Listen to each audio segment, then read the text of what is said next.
Kami mengucap syukur kepadamu ya Tuhan, kami dapat beribadah bersama jemaat-Mu, menghadap hadirat-Mu, menghormati Engkau, dan mempersiapkan diri kami diisi oleh firman Tuhan, dikoreksi oleh firman-Mu, disadarkan melalui kebenaran-Mu. Biarlah hati kami lemah lembut menerima firman-Mu, sehingga firman itu terbuka bagi kami. Pekerjaan Roh-Mu yang kudus yang tidak terbatas akan bekerja di tengah-tengah kami, menjamah setiap hati kami, dan buatlah pikiran kami fokus mendengar suara-Mu, supaya suara-Mu itu bekerja bagi kami masing-masing. Terima kasih Tuhan, di dalam nama Tuhan Yesus kami berdoa. Amin. Silakan duduk kembali. Mari kita membaca dari Matius pasal 15 ayat 19. Matius pasal 15 ayat 19.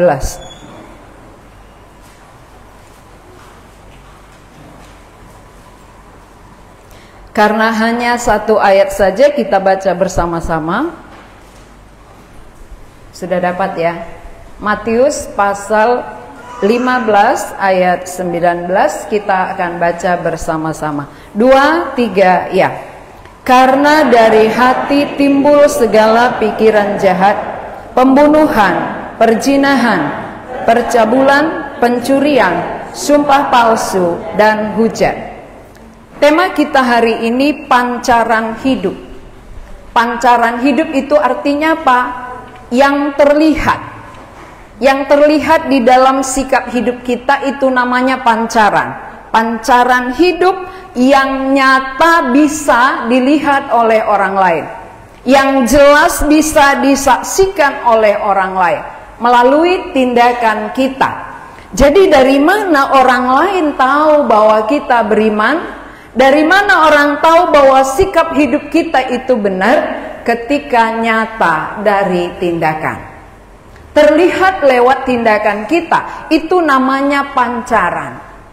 Jadi dari mana pancaran itu? Dari sumber. Sumber. Kalau lampu ini terang, kenapa dia bisa memancarkan terang? Karena berasal dari sumber. Kalau tidak ada arus, walaupun bolanya sangat mahal dan cantik, dia tidak bisa memancarkan apa-apa. Kehidupan manusia sama. Walaupun kita cantik dan ganteng, kalau belum ada sumbernya, kita nggak bisa memancarkan apa-apa. Ya, kita tidak akan bisa memancarkan. Makanya sumber itu sangat penting. Sumber itu menentukan apa yang keluar. Ya. Jadi yang terlihat itu berasal dari sumbernya. Yang kita saksikan dari seseorang, itulah sumber. Artinya, itulah isinya. Jadi nggak susah melihat seseorang apa isinya. Gampang. Apa yang sering keluar. Kalau apa yang sering diucapkan, apa yang sering dikeluarkan, apa yang sering di dalam pikirannya terucap, itulah isinya. Jadi yang paling sering keluar dari hati kita apa? Kalau cakap kotor, ya kotorlah di dalam. Kalau sumpah serapah, itulah isinya. Tapi kalau ucapan kasih, mengampuni, berarti itu isinya. Maka sumber itu menentukan pancaran yang dikeluarkannya. Kalau pancaran dalam hati kita gelap, nggak mungkin dia menerangi orang lain. Sumber gelap tidak bisa menerangi orang. Tapi kalau sumbernya terang, dia akan bercahaya. Nah, kita akan perhatikan gambar ini ya. Dalam gambar ini pancaran kehidupan akan terlihat. Gambar pertama,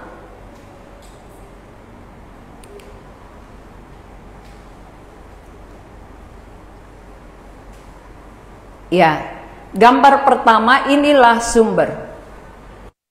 Sumber apa yang kita ucapkan dari dalam hati.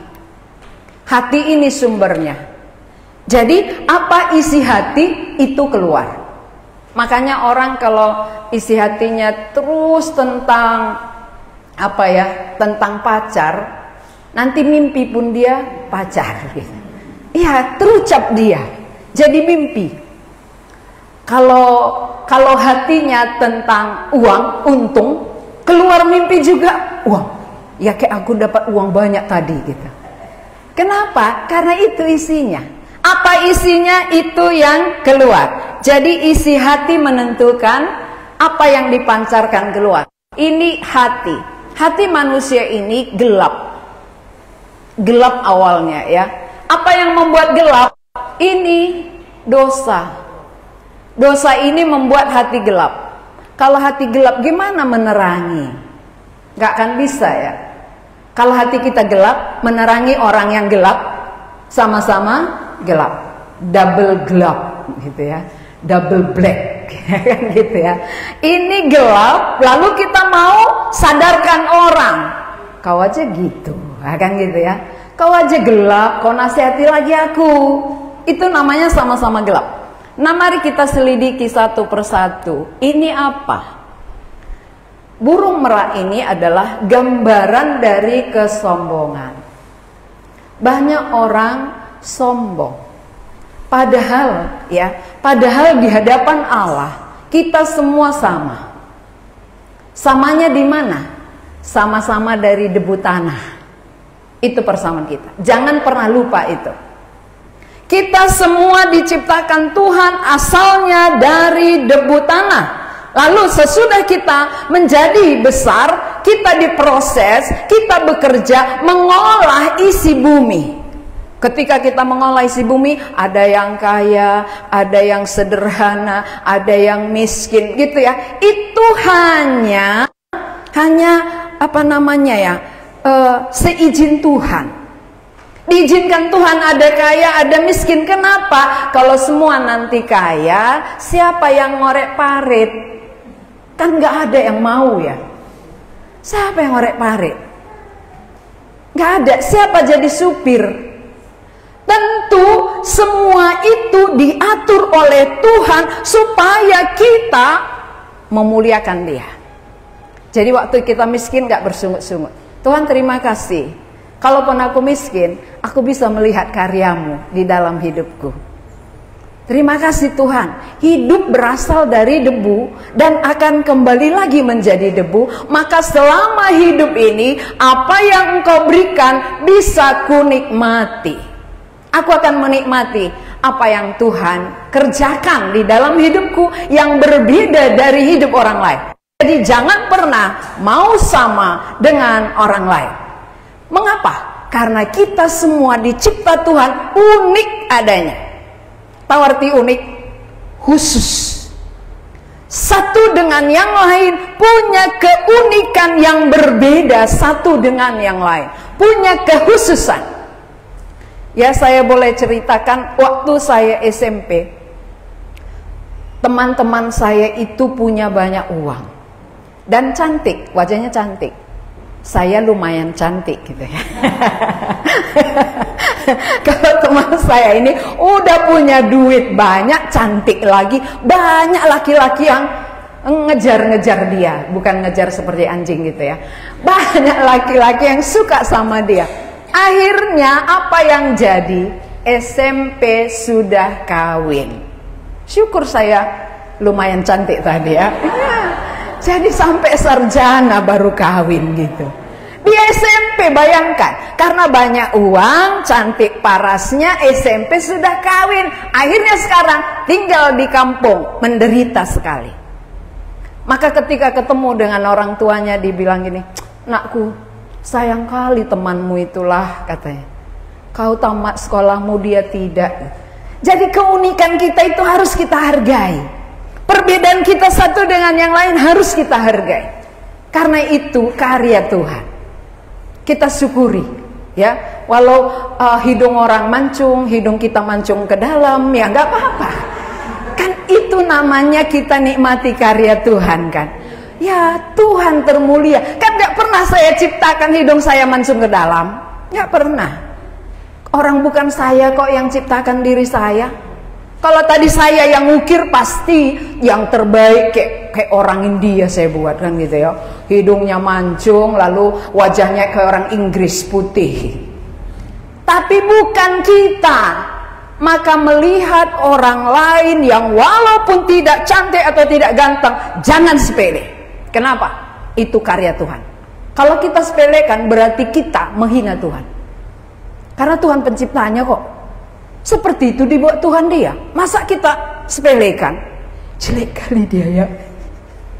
Pendek kali. Hitam kali pulanya. Ini namanya apa? Tanpa sengaja kita menghina penciptanya. Tuhan itu pencipta kita semua. Jadi kalau Tuhan pencipta kita semua, harus saling menghargai. Kalau kita saling menghargai berarti menghargai pencipta. Setuju? Ya, menghargai pencipta. Sebagaimana dia ada, dia bersyukur kepada penciptanya. Sebagaimana aku ada, bersyukur kepada penciptaku. Tapi yang paling penting apa? Kalau bersyukur, akhirnya ini ada nggak? Kenapa ada kesombongan? Karena membedakan antara yang miskin dengan kaya, antara cantik dengan kurang cantik, antara ganteng dengan setengah ganteng gitu ya. Itu membuat ada kesombongan muncul. Tapi kalau melihat Allah pencipta ada di dalamnya, ini karyanya Tuhan yang Maha Kuasa, maka tidak muncul kesombongan. Bersyukur kita dikaruniakan banyak uang, sehingga kita diajari Tuhan memakaikannya. Tuhan, kemana aku pakai? Kalau Engkau berikan salurannya melalui diriku. Tapi kalau kita tumpuk sia-sia juga. Tapi kalau kita salurkan kepada yang tepat, terpuji Tuhan, termulia Tuhan. Jadi ada tujuan Tuhan untuk semua manusia, diberi kaya, diberi miskin, diberi sedang, dan macam-macam ya. Kedua, selain kesombongan, kambing. Kambing ini keras kepala.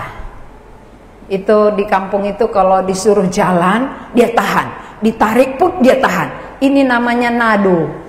Bahasa Karonya nado, tahu artinya? Disuruh, nggak tahu. Disuruh nggak mau. Ditanya nggak tahu. Itu kambing itu. Jadi keras kepala. Siapa di antara kita yang nggak bisa diajari itu kambing?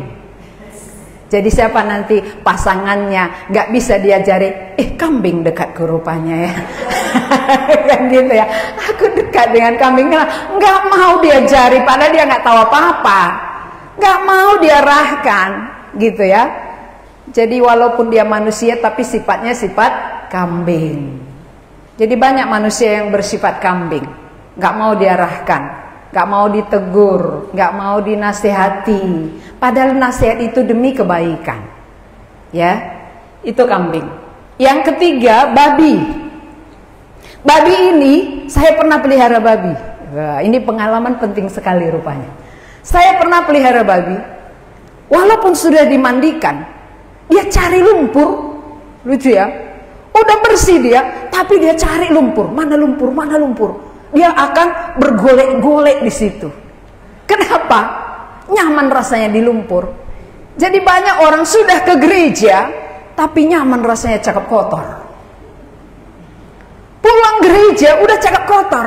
Ini tabiat babi. Ya. Jadi siapa yang sering makan babi dan tabiatnya seperti babi, ya kan? Ingat itu. Oh, aku rupanya mirip kayak yang ku makan gitu ya. Suka pula aku babi, tapi tabiatku pun sama gitu ya. Ini babi. Suka yang kotor-kotor ini. Kalau ini kura-kura. Kura-kura kakinya pendek. Jadi kalau suruh dia jalan cepat, dia masukkan lagi kakinya. Ini sama dengan orang malas. Ayo gereja, iya antar lagi. Ayo, terlambat nanti, tariknya lagi selimutnya. Tadi sebelum dibangunkan, udah lepasnya selimutnya. Begitu dibangunkan, tariknya lagi. Ini namanya pemalas. Makanya datang gereja selalu paling akhir. Ini kura-kura ini. Ya, Kura-kura itu pemalas. Malas ke gereja, malas berdoa, malas baca Alkitab. Apalagi malas mandi, bahaya sekali itu ya. Malas mandi, padahal panas di kota Medan, tapi malas mandi. Kura-kura itu. Ini harimau. Harimau ini di hutan, suaranya yang paling kuat. Ya, suaranya paling kuat. Berarti ini tabiat manusia yang suka marah. Kan gitu ya. Itu tabiat harimau. Iya, tahu kan tabiatnya? Siapa yang asal ketemu pasti cerewet, asal jumpa pasti emosi. Ini harimau. Jadi di sebelah kita bisa ada harimau. Hati-hati. Bisa tabiat harimau ada di tetangga kita, di teman kita, di satu rumah kita. Bahaya. Kalau asal jumpa dia mau menerkam, ya kan? Bahaya itu, jantung kita nggak normal. Kan nggak normal jantung kita kalau jumpa dengan tabiat harimau. Makanya malas jumpa, kenapa? Nanti aku dimarahin gitu. Kedengaran bapaknya datang, nanti marah dia, sembunyi gitu. Itu tabiat yang nggak benar ya. Ular. Ular ini jalannya nggak pernah lurus. Tapi jalannya gini. Perhatikan nanti ular. Gini dia, lari sekencang-kencangnya pun dia gini, nggak pernah gini dia. Kalau gini putus ususnya, mati dia. Ya, jadi ular itu gini-gini. Itu artinya apa? Nggak pernah jujur. Orang yang seperti ular ini adalah berbelit-belit bahasanya. Nggak pernah terus terang, nggak pernah jujur. Nggak pernah apa adanya gitu ya. Biasanya ini ada pada pedagang. Ya, para pedagang itu dosanya di sini. Biasanya di ular ya. Tapi ular. Kalau nggak bohong rasanya nggak enak jualan. Iya kan? Kalau nggak dibohonginya orang rasanya dia nggak pintar. Tapi kalau ada orang dibohonginya, hebat aku kan. Bisa kubohongi dia gitu. Padahal dosa, dia bangga dia itu. Udah berdosa bangga pula. Lalu yang terakhir serigala. Serigala ini kesukaannya adalah mencuri. Sama dengan saya dulu. Ya saya kan gak malu lagi. Dulu ada jagung saya udah berbuah. Ada jagung sintua udah berbuah. Sama-sama berbuah. Tapi supaya jagung saya gak habis, saya curi jagung sintua. Habis jagungnya saya bakari, ambil bakar gitu ya. Jagung saya tetap nggak kurang dia, jagungnya habis. Ya cara ngambilnya apa? Di tengah supaya nggak kelihatan. Licik kan? Saya ambil di tengah. Jadi dari dulu rupanya saya pintar sekali mencuri. Pintar berdosa. Pintar sekali melakukan dosa. Ini seperti serigala. Jadi tabiat saya dulu seperti serigala. Yang kelihatannya alim-alim, tapi rupanya di dalam amit-amit gitu. Ya orang lain bilang baik kali Lydia itu loh gitu. Dia baik kali kata orang, tapi di dalam munafik kali kau katanya. Munafik kau, orang bilang kau baik padahal sebenarnya kau pencuri gitu. Mencuri tebu, tahu bagaimana caranya saya buat? Ada orang yang saya nggak takut, saya potong, kan nggak kedengaran. Kalau dipatahkan kan bersuara, ya, krok, supaya nggak dengar dia seket. Ini licik dalam berbuat dosa ya. Saya potong pelan-pelan, akhirnya nggak dengar dia. Jadi dosa saya banyak kali dulu, tapi syukur saya bertobat. Syukur saya bertemu dengan Kristus yang telah mengampuni dosa. Kalau enggak tadi alamat saya neraka kok. Walaupun kelihatannya baik-baik, tapi ujungnya neraka. Ketika saya mengerti bahwa ada pengampunan di dalam Yesus Kristus, saya datang kepadanya. Baik, inilah gambaran hati seluruh manusia ya, gelap. Dan yang membuat gelap ini rajanya, raja gelap, iblis. Apa kerjanya di dalam hati kita? Membutakan mata rohani. Jadi manusia punya mata jasmani ini mata jasmani. Fungsinya apa? Melihat semua dunia ini. Melihat cantik, melihat ganteng, melihat kaya, melihat miskin, ini mata. Tapi mata rohani beda dia. Dia melihat Allah. Dia melihat kekekalan. Dia melihat karakter-karakter Allah. Keinginan Allah, kehendak Allah, itu yang dilihat oleh mata rohani. Dia melihat kerajaan sorga. Tapi kalau dibutakan oleh iblis, maka dia tidak melihat tentang yang kekal. Jadi orang yang dibutakan mata rohaninya, perjuangannya hanya bumi, bumi, bumi. Sampai mati bumi terus. Kenapa? Karena yang berfungsi hanya mata jasmani ini. Jadi penglihatannya terbatas, hanya ke bawah. Tapi mata rohani penglihatannya ke atas. Itu tentang yang kekal. Nah, kemudian kita perhatikan berikutnya. Ini orang Kristen yang sudah beribadah. Ini firman Tuhan, ini Roh Kudus, sudah mulai bekerja, sudah mulai menerangi. Ketika kita mendengar firman, berarti firman itu menerangi. Ketika kita mendengar firman, berarti Roh Kudus menyadarkan, meyakinkan akan firman itu. Ini kerjasama. Firman bekerja sama dengan Roh Allah. Maka kalau tidak ada firman disampaikan, apa yang disadarkan oleh Roh Allah? Tidak ada. Penting sekali kita mendengar firman. Karena firman Tuhan yang dipakai oleh Roh Allah menyadarkan siapa kita. Siapa kita di hadapan Tuhan. Dan kemana kita nanti sesudah berakhir bumi ini. Ini fungsinya Roh Kudus. Nah, waktu dia disadarkan oleh Roh Kudus sesudah mendengar firman Tuhan, dia mulai berubah. Sombongnya sudah berkurang. Keras kepalanya mulai berkurang. Cakap kotornya sekali-sekali, malasnya berkurang. Harimaunya juga sudah mulai berkurang. Bohongnya berkurang, mencurinya berkurang. Iblisnya hampir keluar. Tapi iblisnya di mana? Masih di dalam. Ini masih hampir. Iblis hampir keluar berarti masih di dalam. Jadi banyak orang Kristen yang seperti ini. Kemana alamatnya menurut saudara? Sudah banyak perubahan-perubahan. Ya, tabiat-tabiat sudah banyak berubah. Nggak seperti dulu lagi. Karena sudah mendengar firman, sudah disadarkan oleh Roh Kudus, dia banyak berubah. Tapi rajanya belum ganti. Raja gelap masih di dalam. Maka saudara, bagaimana supaya ini keluar? Siapa yang mampu mengusir iblis dari dalam hatinya? Siapa berani mengusir iblis dari dalam hati kita? Iblis itu di dalam loh, makanya hati kita gelap.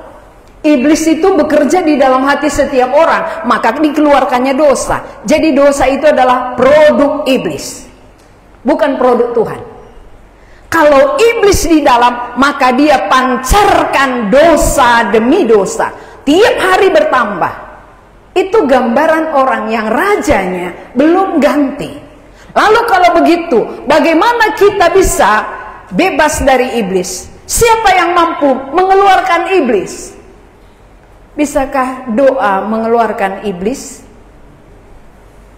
Bisakah kekuatan tenaga mengeluarkan iblis? Tidak. Tapi hanya satu pribadi yang jauh lebih hebat, lebih berkuasa dari iblis, itu yang mengeluarkan dia, mengalahkan dia. Pribadi Yesus Kristus. Ketika pribadi Yesus masuk di dalam hati seseorang, maka hati yang gelap berubah menjadi terang. Kegelapannya kemana? Keluar. Dosanya kemana? Keluar.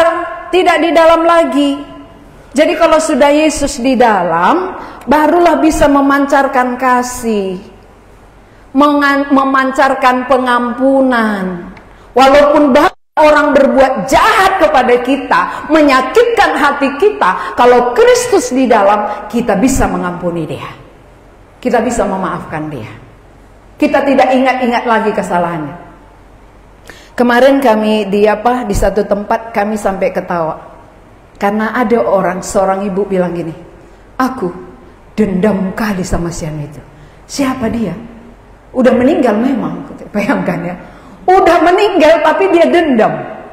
Saya dendam sekali, benci kali kepada dia. Masih hidup rupanya? Tidak. Lucu ya. Orang hidup dendam kepada orang mati. Padahal orang mati tadi entah di mana tempatnya. Entah dia udah menderita di sana, dendam lagi kita. Kita berarti belum berubah isinya.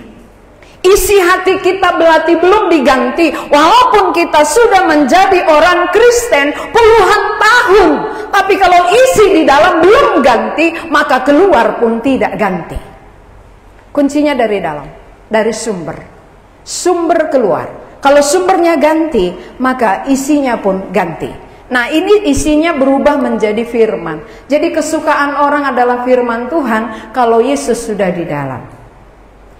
Roh Kudus akan bekerja di dalam hatinya, membuat dia sangat peka dengan dosa. Sedikit aja dosa, dia sadar ini gak berkenan bagi Tuhan. Itu artinya sudah Yesus rajanya. Gak suka lagi dengan dosa, risih dengan dosa. Saya buat ilustrasi kucing. Kucing itu tabiatnya nggak suka air.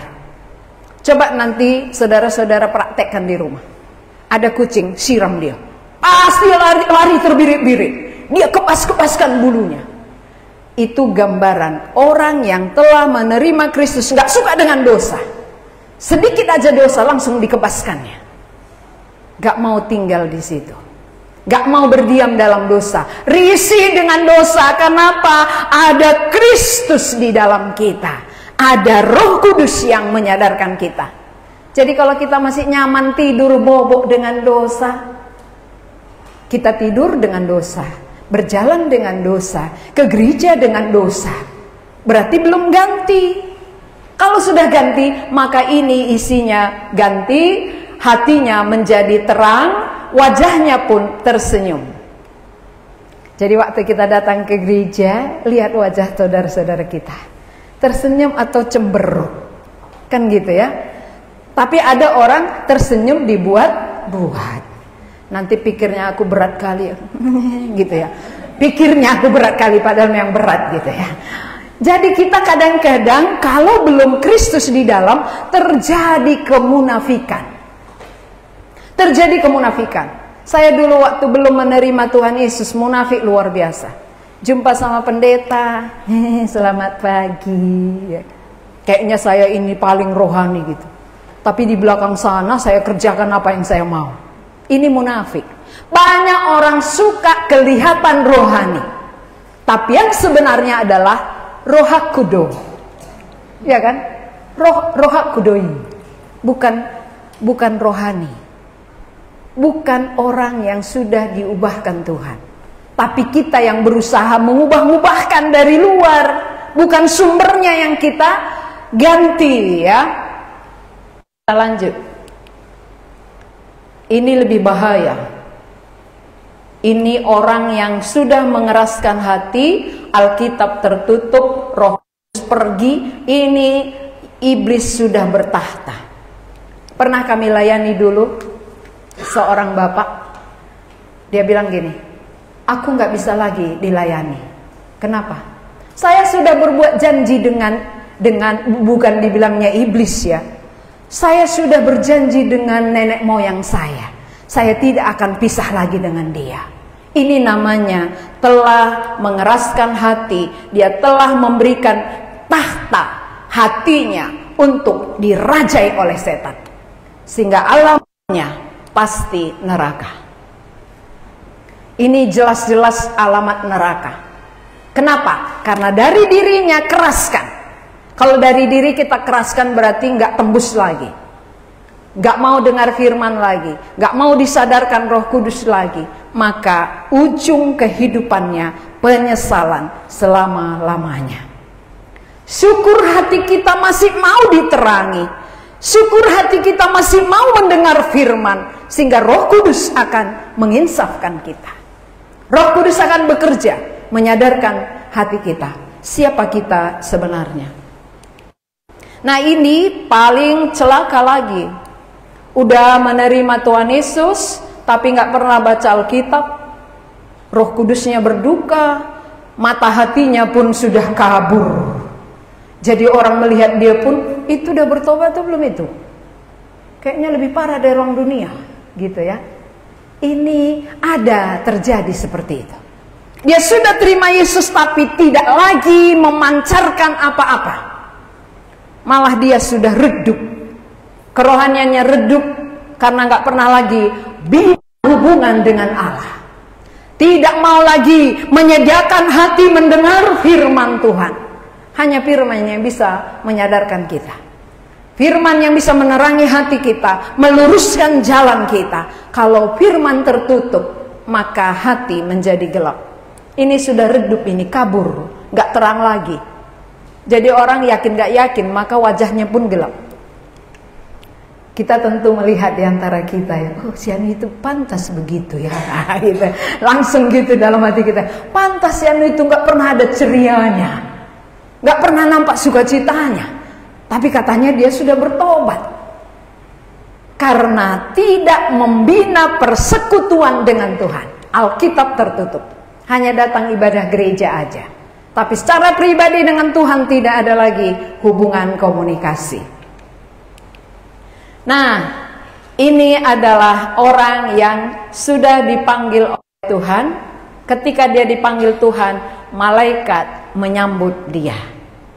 Malaikat menyambut dia, pintu surga terbuka untuknya. Jadi keluarganya nggak terlalu histeris ya, karena dia tahu tujuannya surga kok. Kalau surga itu jauh lebih indah daripada bumi. Berakhir kesusahan, berakhir penderitaan, masuk kesenangan. Itulah hidup kekal di surga. Jadi orang siapa yang akan masuk ke surga ini? Yang sudah mengganti rajanya tadi ya. Ini akan disambut oleh Tuhan Yesus masuk ke rumah Bapa. Ke rumah Bapa yang senang, di sana tiada lagi perang dan tiada susah dan celah. Ke situ aku rindulah. Jadi orang yang sudah mengganti rajanya, dia rindu ke rumah Bapa. Kenapa? Senang di sana. Kesenangan menanti. Tapi kalau orang yang belum mengganti rajanya, maka dia takut untuk pergi. Karena pasti penghukuman datang. Ya, ini tadi tempatnya ya, sorga rumah Bapa. Oh kalau ini beda. Kalau yang gambar ini kembali ke atas, ini sama-sama mati, tapi tempatnya beda di sini. Api neraka. Satu dibawa malaikat ke sorga, satu ke neraka.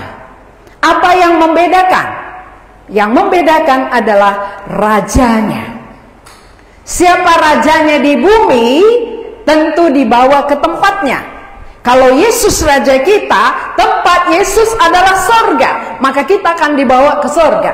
Kalau iblis masih rajanya, maka kita akan dibawa ke neraka, karena iblis tempatnya neraka. Jadi bukan masalah saya sudah banyak berubah, bukan. Tapi sekarang intinya adalah, sudahkah rajaku berganti? Sudahkah ganti raja yang ada di dalam hatiku ini? Tadinya iblis, sudahkah ku terima Yesus? Kalau Yesus sudah menjadi rajaku, maka tempatku adalah sorga.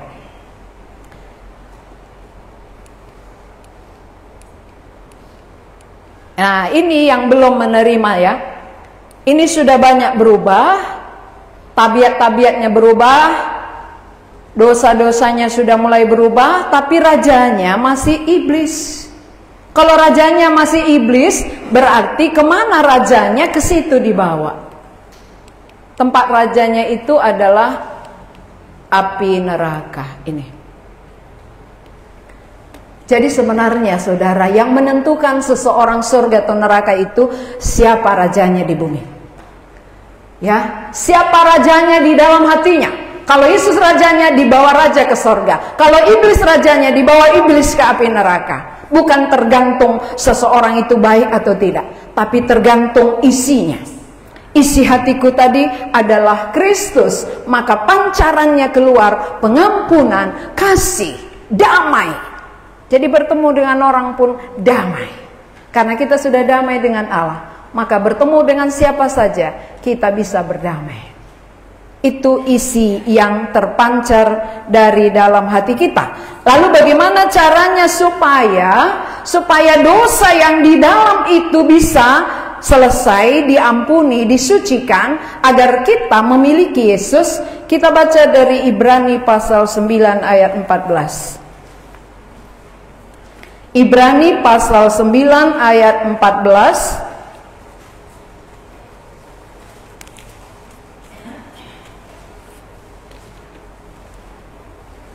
Ibrani pasal 9 ayat yang ke-14. Saya bacakan. Betapa lebihnya darah Kristus yang oleh roh yang kekal telah mempersembahkan dirinya sendiri kepada Allah sebagai persembahan yang tak bercacat, akan menyucikan hati nurani kita dari perbuatan-perbuatan yang sia-sia, supaya kita dapat beribadah kepada Allah yang hidup. Jadi pertanyaannya begini, mengapa hanya darah Yesus yang bisa menyucikan hati nurani kita? Karena di dalam darah itu ada roh yang kekal. Di dalam darah Yesus, di dalam kematiannya ada roh yang kekal. Kalau di dalam darah domba tidak ada roh kekal, maka waktu bangsa Israel berdosa, dia terus-menerus persembahkan domba. Tapi begitu Yesus datang ke bumi, sekali dia mati, tidak terulang-ulang dia mati. Cukup satu kali dia mati untuk pengampunan dosa seluruh manusia yang ada di bumi ini. Itu yang membuat mengapa hanya darahnya satu-satunya yang bisa menyucikan hati nurani kita dari perbuatan-perbuatan yang jahat. Gak bisa hati nurani dibersihkan dengan rinso. Gak bisa. Hati nurani kita ini hanya bisa oleh darah Yesus, karena darahnya memiliki roh yang kekal. Kalau darahnya memiliki roh kekal, maka siapa yang disucikan akan ikut kekal bersama Yesus. Itu yang pertama. Kedua, hanya darah Yesus yang tidak bercacat. Hanya darah Yesus yang tak bercacat. Kalau semua manusia di bumi sudah bercacat, apakah pendeta sekalipun namanya bercacat? Karena diampuni maka kami sebagai hamba Tuhan disucikan, maka layak masuk surga. Tapi kami nggak bisa mengampuni siapapun, karena kami juga bercacat, berdosa, perlu darah yang tak bercacat menyucikan hati nurani kami. Ngerti ya?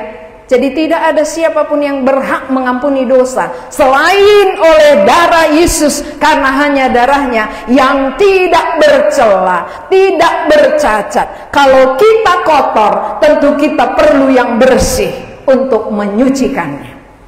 Kalau kain kita kotor, lalu kita ambil air kotor, membersihkan kain kotor, dia akan semakin kotor.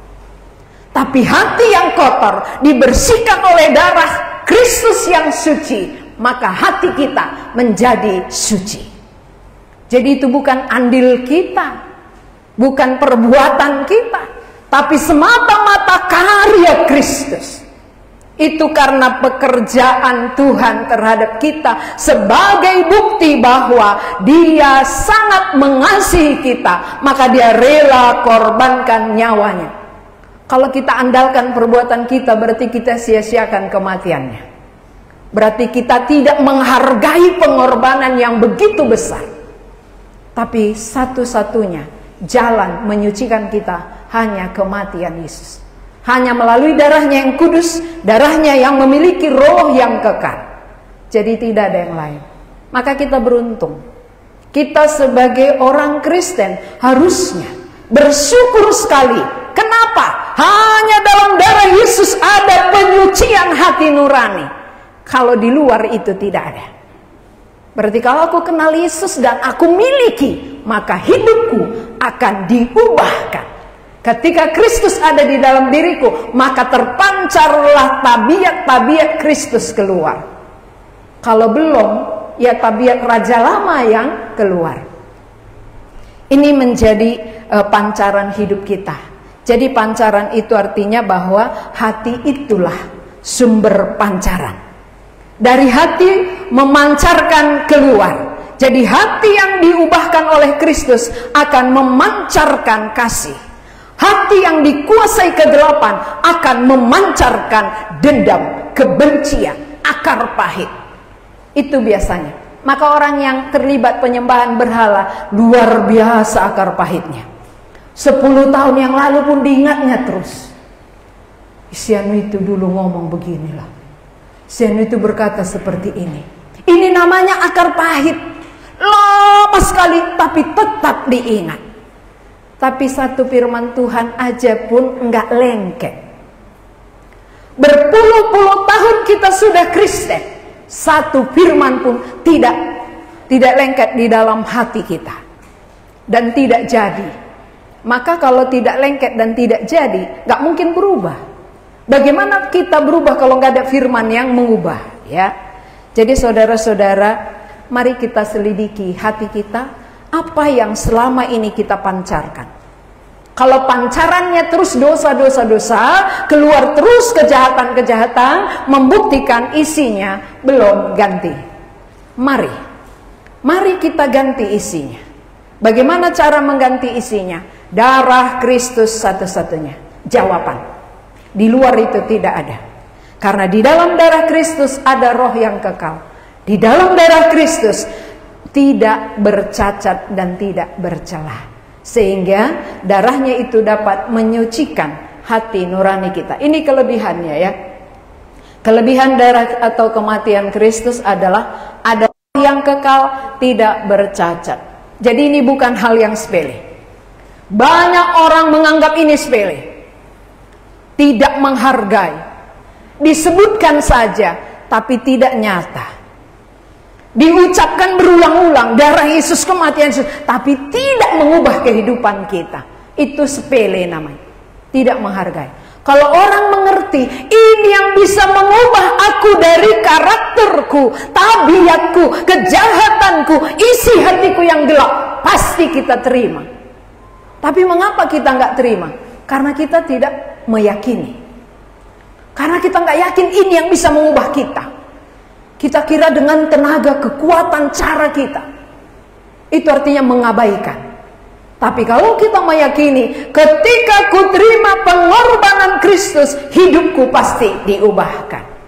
Ini sudah terjadi pada diri saya. Saya dulu kelas 3 SMP sudah guru sekolah minggu. Tapi hidup saya tetap hidup lama. Aku masih seperti yang dulu, itu terus keluar. Sudah guru sekolah minggu tapi masih seperti dulu terus. Kalau dulu mencuri tetap mencuri, kalau dulu bohong tetap bohong. Tapi ketika ku buka hati menerima pengorbanan Yesus, disitulah Tuhan ubahkan. Nyata sekali perubahan itu, dan saya rasakan. Sehingga saya rindu orang lain juga mengalami seperti yang saya alami. Maka sejak saya menerima Tuhan Yesus, saya SMA dulu bertobatnya, ya. SMA kelas 3. Disitulah hidup saya diubahkan oleh Tuhan. Dan sejak itulah saya menjumpai teman-teman saya yang rajin seperti saya, tapi dosa isinya. Kan saya dekat, kan tahu. Kami sama-sama rajin, sama-sama guru, sama-sama pengurus, tapi dosa jalan terus. Akhirnya saya jumpai mereka, kita sama. Rupanya kita nggak bisa mengubah diri kita dengan cara kita. Tapi ada satu pribadi yang bisa mengubahkan, darah Yesus. Itu yang perlu kita terima, buka hati, yakini. Itu adalah kuasa yang bekerja di dalam hati setiap orang yang percaya. Jadi mengapa hidup saudara sampai sekarang belum berubah? Karena dengan cara saudara, ya saudara pakai, bukan apa yang Tuhan kerjakan. Kalau apa yang Tuhan kerjakan kita terima, pasti hidup kita berubah. Aku berubah, sungguh ku berubah, waktuku serahkan hidupku. Aku berubah, sungguh ku berubah, waktuku serahkan semua. Jadi hidupku waktu melayani sebelum menerima Tuhan Yesus masih seperti dulu. Tapi ketika aku terima Tuhan Yesus, aku diubahkan oleh karya Kristus. Saudara, mari selidiki hati. Jangan keraskan hati, jangan pertahankan diri, tapi selidiki pancaran apakah keluar dari hatiku. Kalau pancarannya masih memancarkan dosa, kejahatan, ya berarti isinya belum ganti. Yang perlu diperbaiki sumbernya atau luarnya. Kaum Adam, yang perlu dibenahi luarnya atau sumbernya. Udah tahu teorinya ya. Kaum Hawa, ya selama ini yang kita perbaiki luarnya, ya maka sampai mati kita tidak akan berubah sedikit-sedikit tapi nggak tuntas ya. Kalau Kristus hadir, Dia yang bisa membereskan semua. Mari kita berdoa. Kami mengucap syukur kepadamu ya Tuhan, untuk firman-Mu yang dapat mengoreksi hati kami. Berilah kami menerima firman ini, dan kami tidak mengeraskan hati, tapi mau dikoreksi, mau diperbaiki, dan mau diubahkan. Karena kehadiran Tuhan, kematian-Mu di kayu salib, satu-satunya yang berkuasa mengubah kehidupan kami dari dosa, dari kejahatan kami kepada kasih, karena Kristus adalah kasih. Terima kasih ya Tuhan, Engkau yang melanjutkan berbicara di dalam hati kami masing-masing, supaya firman ini terus berkarya di dalam diri kami. Dalam nama Tuhan Yesus kami berdoa. Amin.